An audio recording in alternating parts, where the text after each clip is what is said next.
देखिए, BJP democracy के गला घोट रही है। तो बीजेपी अब ये चाह रही है कि कोई ऑपोजिशन ही ना रहे। हमें विरोध करने की क्या जरूरत है। उनके बीजेपी के सपोर्टर्स भी कई यहाँ संगठन है, आदिवासी लोग हैं, वो लोग विरोध करेंगे। मैं तो समझता हूँ ये यूसीसी हो या पोलीगेमी हो, बर्थ कंट्रोल हो, ये बीजेपी का सब जुमलाबाजी है। देखिए, बीजेपी डेमोक्रेसी के गला घोट रही है।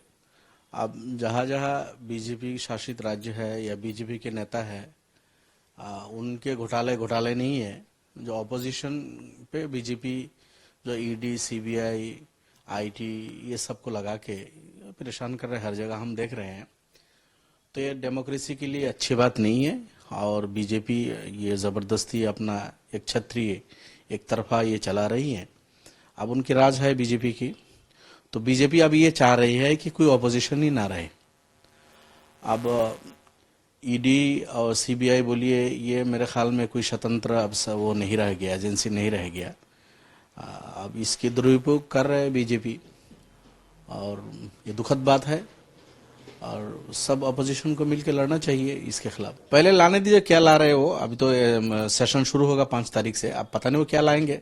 अब लाने दीजिए, हमें विरोध करने की क्या जरूरत है। उनके बीजेपी के सपोर्टर्स भी कई यहाँ संगठन है, आदिवासी लोग हैं, वो लोग विरोध करेंगे। उनमें पोलीगेमी है। अब बीजेपी के जो सपोर्टर्स है, अब आदिवासी जो यहाँ के है मूल निवासी, कई संगठन में, कई जात में, उनमें खुद पोलीगेमी उनमें है। तो पहले लाने दीजिए बीजेपी को। हमें उसको विरोध करने से पहले मैं समझता हूँ बीजेपी का अंदर से ही उसका विरोध हो जाएगा। बीजेपी के पता नहीं कितने नेता है जो पोलीगेमी के शिकार है, वो खुद इस पे फंसे हुए हैं। तो पहले लाने दीजिए, हम उसको देखेंगे, फिर बाद में बात करेंगे। पहले लाने दीजिए, उसका क्या उनका मतलब है। अब जब बीजेपी के लोग ही पोलीगेमी में फंसे हुए हैं, मैं जैसे कि कह रहा था, बीजेपी का नेता है, उस अभी डिमा हसाओ में आया था, बीजेपी का कोई काउंसिल का मेंबर था, वो पोलीगेमी के 2-2, 3-3 बीवी उसके पास है। तो अब बहुत सारे इस तरह के उनके होंगे जिनके पास, उनके पास है ये सब मसला। अब मैं नहीं समझता हूँ कि किसी को टारगेट कर रहे हैं, वो क्या कर रहे हैं। अब टारगेट कर रहे हैं या क्या कर रहे हैं, वो पहले लाने दीजिए, फिर हम देखेंगे उसको। नहीं, इस बिल को अभी लाए नहीं। कोर्ट में मूव की बात तो उस वक्त आती है। अब पहले लाने दीजिए, वो क्या लाते हैं। मैं तो समझता हूँ ये यूसीसी हो या पोलीगेमी हो, बर्थ कंट्रोल हो, ये बीजेपी का सब जुमलाबाजी है। इनकी नीयत साफ नहीं है।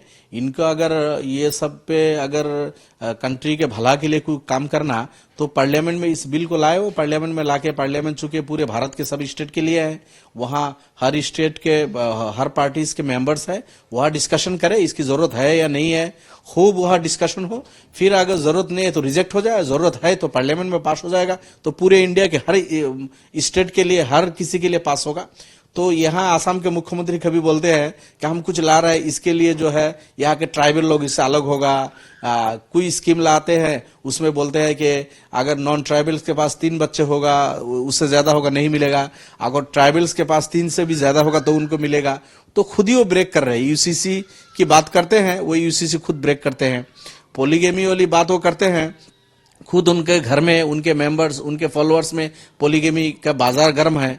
तो ये पहले लाने दीजिए। रहा मसला इस्लाम का, इस्लाम तो एनकरेज नहीं किया, कभी ये नहीं बोला कि 2-2, 3-3, 4-4, 5-5, 7-7 शादी करो। हाँ, ऑप्शन है इस्लाम में।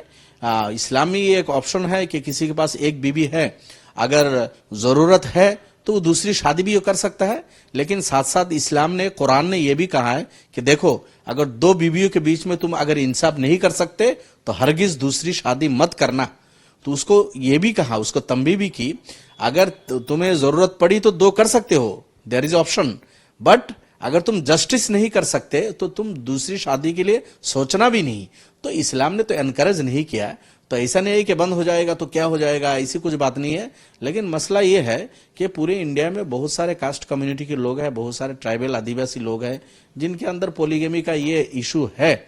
अब उनसे बात करें, हर किसी से बात करके अगर समझते हैं कि इसको सुधारना चाहिए, फिर बात हो, पार्लियामेंट में बात हो, उसको डिस्कशन हो। तो अभी आसाम में कुछ लाएगा, उत्तराखंड में कुछ करेगा, यूपी वालों को बोलेगा तुम कुछ करो, फिर गोवा वालों को बोलेगा तुम धड़ल्ले से इसको विरोध करो। तो इससे क्या मतलब होता है।